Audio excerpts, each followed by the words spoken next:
Guys, ito nga pala yung RCB Ceramic Brake Shoe na para sa ating Click 125. Testingin natin kung maganda rin ba ang performance nito. Gamit nga pala tayo ng impact tools para mas mapabilis ang pagkakalas. Nakalas na nga agad natin dito ang ating tambucho, swing arm, at saka itong gulong natin.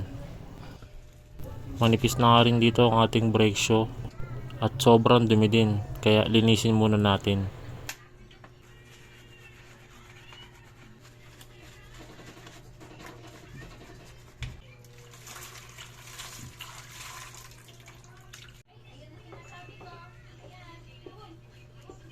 Pati nga pala itong mugs ay nilinis ko na rin para siguradong maganda ang kapit ng brake shoe natin. Kasama talaga ang braking system, so dapat mini-maintain natin para maiwasan ng ingay at delay sa pagpreno natin.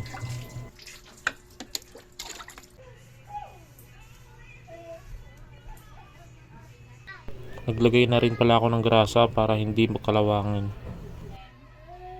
Pagkatapos ay kinabit ko na rin agad ang ating brake shoe. Grabe, napakaganda niya tignan.